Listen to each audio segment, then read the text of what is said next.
Que Taylor Swift aparezca en esta película muy jovencita y cantando la primera canción que me dedicó mi expareja definitivamente no estaba en mis expectativas.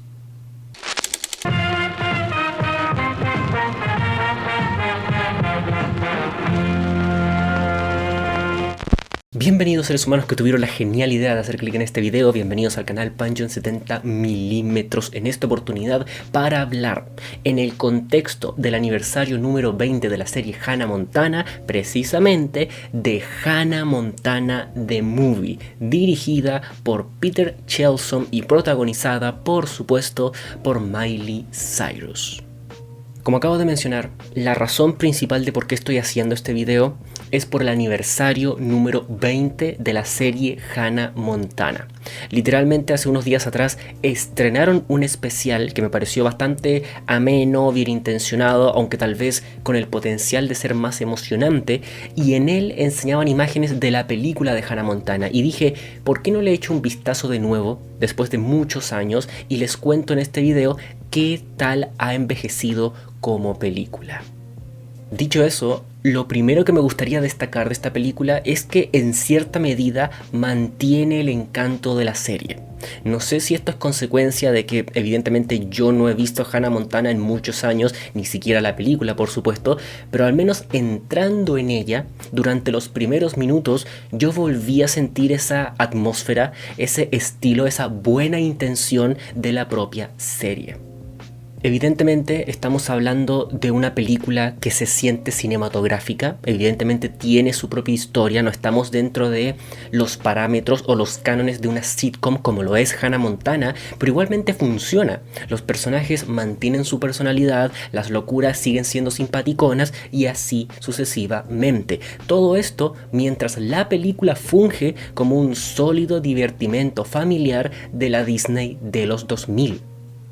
Porque no hay que olvidar eso, esta película es del 2009, terminando la década de los 2000, y hay que decir que durante esos años Disney Channel y todas estas propiedades, estas series infantiles o juveniles eran el hit absoluto, cada una de ellas explotaban en éxito.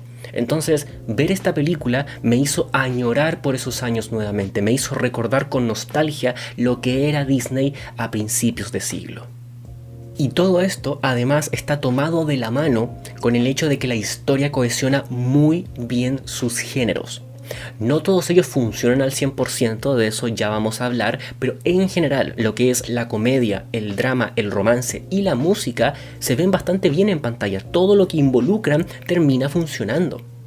Evidentemente, la dualidad entre Miley y Hannah se utiliza bastante bien para la comedia y para el drama. Sobre la comedia es bastante esperable, ¿no? Tenemos secuencias en donde ella tiene que ser Hannah y Miley dentro de un mismo lugar, entonces tiene que estarse cambiando, etcétera, etcétera. Ya se ha visto en la serie y se entiende, pero también para el drama. Y sobre todo creo que funciona más en ese apartado llegado al tercer acto. Pero además, la película tiene mucha música, por supuesto, y la música funciona de maravilla. Incluso, la película también tiene destellos de romance, que sí puede ser bastante idílico, puede ser bastante juvenil, esperablemente, pero igualmente disfrutable. Igualmente se puede ver en pantalla, no es nada aburrido, no es nada latoso y como digo, cohesiona muy bien con otros géneros. Entonces tenemos una película de comedia, tenemos una película de música, tenemos una película dramática, tenemos una película romántica y así sucesivamente. Muchos géneros y en general todos funcionales. Y entrando ahora a lo que es la película a nivel técnico, tengo que decirles algo sinceramente. La cinematografía de esta película genuinamente me sorprendió. No les miento al decir que apenas terminó la película yo pensé, creo que esta película de Hannah Montana se ve mejor que una buena porción de películas actuales que llegan a salas de cine. Principalmente en el uso del color y la iluminación. Literalmente esta película tiene algunos planos que son hermosos y no estoy exagerando, son bellísimos. Utilizando praderas, la ropa de los personajes, etcétera, etcétera, realmente saca adelante la tarea. Y esto, por supuesto, tomado de la mano con la dirección, dan como resultado una película que se ve bien cinematográfica. Literalmente hace unos días atrás hablamos de Mercy, esta película con Chris Pratt, y yo les decía, no se siente para nada cinematográfica, se siente plana, artificial, distante, todo lo contrario a una película de Hannah Montana. Añadido lo anterior, como ya les había adelantado, la música es estupenda. Yo ya sabía, por supuesto, que íbamos a tener muchas canciones en esta película. Era esperable de una figura como Hannah Montana / Miley Cyrus, pero hay que decir que la película sorprende en este apartado igualmente porque hay algunos temazos que yo sigo tarareando hasta el día de hoy. Y lo mejor de todo, al menos para mí, es que son canciones acústicas y country. En otras palabras, géneros que a mí me gustan bastante. Géneros que no te aturden, géneros que son agradables de escuchar. Y eso apoya las escenas con mucho vigor. Debo decir igualmente que yo no soy una persona que se pone a la defensiva con otros géneros, soy más de la regla impuesta de que si la canción me gusta por su ritmo o su letra, entonces me gusta simplemente, no me importa el género, pero igualmente me pareció pertinente destacar este punto porque las canciones de esta película genuinamente son bellas, genuinamente son disfrutables y en algunos casos casi que te hacen bailar. Y por último, pero no menos importante, el elenco es completamente funcional. En parte hay una buena porción de actores que son del elenco original de la serie, pero también los que se añaden a la historia creo que cohesionan bastante bien con el tono de la película y en general el ensamble es muy bueno. Pero evidentemente la estrella absoluta sigue siendo Miley Cyrus y creo que este es el punto ideal para poder simplemente homenajear un poco la labor de ella en este personaje, en la serie y en la película, porque evidentemente Hannah Montana marcó millones de vidas alrededor del mundo, probablemente continúa marcando para otras generaciones y debo decirlo, Miley Cyrus es un casting perfecto. Lo que actúa, lo que canta, lo que baila, realmente irradia una energía muy pura. Y bueno, dicho sea de paso, dentro del elenco creo que hay una buena cantidad de actores muy carismáticos, como la propia Emily Osment o Billy Ray Cyrus también, que creo que está muy bien. Creo que siempre fue esa figura paterna que calzaba tan bien con la energía de Miley. No lo sé, simplemente estoy un poco jugando con lo que son los recuerdos, pero sí, la serie me gustaba mucho, el elenco siempre ha funcionado y en la película ninguno decepciona. Sin embargo, habiendo dicho todo eso, tenemos que entrar ahora a los puntos que menos me agradaron de la experiencia, porque les adelanto, si bien disfruté la película, si bien me gustó, creo que igualmente hay algunos puntos bastante cuestionables. Para empezar, y creo yo es lo peor de la película, el tercer acto se va completamente a lo seguro. El tercer acto es la parte más apresurada de la película, pero también es la parte más predecible. Es increíble cómo el tercer acto intenta atar cabos sueltos de una forma tan torpe incluso. Y creo que de las subtramas presentadas en la película, la que peor sale parada es la doble identidad de Miley.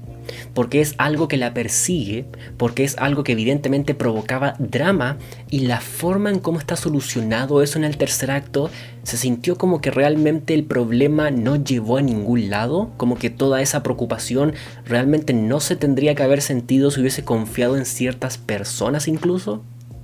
Que igualmente hay que decirlo, la escena es bonita, la escena tiene buenas intenciones, creo que recae un mensaje muy bonito en los fans de Hannah Montana y lo entiendo, pero hay que decirlo, es sumamente conveniente e igual de apresurado que todo el final. Es uno de esos casos en donde como que el guionista dijo, ya, en una sola escena tenemos que englobar todas las líneas argumentales de la historia y cerrarlas a como dé lugar. Porque cerramos eso y automáticamente tienen que llegar los créditos, nada más. Por consiguiente, de los 3 actos de la película, creo que el tercero es el que más me decepcionó porque si bien entiendo que es una película de Disney, si bien entiendo que es una película juvenil / infantil, creo que podrían haber hecho un mejor trabajo en la resolución de los conflictos. Sumado a lo anterior, por muy aguafiestas que suene, debo reconocer igualmente que el sentido del humor de la película en general es bastante desigual. Porque si bien algunas bromas están muy bien ejecutadas y si bien yo entiendo cuál es el público objetivo del filme, creo que también varias otras escenas ridiculizan demasiado a algunos personajes, logrando momentos que no aportan en lo absoluto a la historia. Y eso último es probablemente lo que más me incomoda del sentido del humor, porque más allá de lo ridículo, hay escenas que no cambian en lo absoluto al relato, es decir, terminan ciertas escenas de comedia y luego los personajes siguen igual a como estaban antes, como que nunca más vuelven a tocar el tema de esas escenas de comedia. E incluso siento que la lógica interna de la comedia es un poquitito torpe por momentos. Hay una escena que yo recuerdo en donde un personaje tiene un hurón en un bolsillo y como que la película quiere jugar con eso, pero luego al siguiente plano el hurón está dentro de su polera, entonces cómo pasó del bolsillo a su polera sin que él lo notara o sin que otras personas que estaban al lado lo notaran. En consecuencia, repito, sé que soy aguafiestas, sé que estoy hilando demasiado fino para una película de Disney, pero debo ser honesto con mis sensaciones y en esos momentos estaba bastante incómodo, porque son escenas irrelevantes y que además no tienen tanta lógica. Y por último, pero no menos importante, hay que reconocer igualmente que la película está repleta de diálogos melodramáticos. Si bien algunos funcionan, creo que hay otros totalmente forzados. Y digo forzados porque genuinamente la historia no podría avanzar o no podría llegar a ciertos puntos catárticos de no tener esos diálogos, momentos en donde los personajes incluso se enojan y expresan las cosas de una forma muy manufacturada. Aunque repito, dentro de todo lo que he mencionado, probablemente esto es lo que menos me afectó porque siento que es muy parte del ADN de una película juvenil adolescente en donde evidentemente los personajes no son adultos, entonces si reaccionan así tiene sentido dentro de la historia, pero igualmente quería destacarlo. Pero bueno, dejando muy en claro de que la película de Hannah Montana no solo envejeció muy bien, sino que genuinamente me sorprendió en algunos apartados, díganme ahora ustedes en los comentarios qué opinan de ella y por supuesto de la serie que la inspiró. En mi caso, solo decir que de niño la disfruté montones y que estoy completamente consciente de todo lo que impactó a miles y miles de jóvenes alrededor del mundo. En mi opinión, totalmente merecido el éxito que tuvo.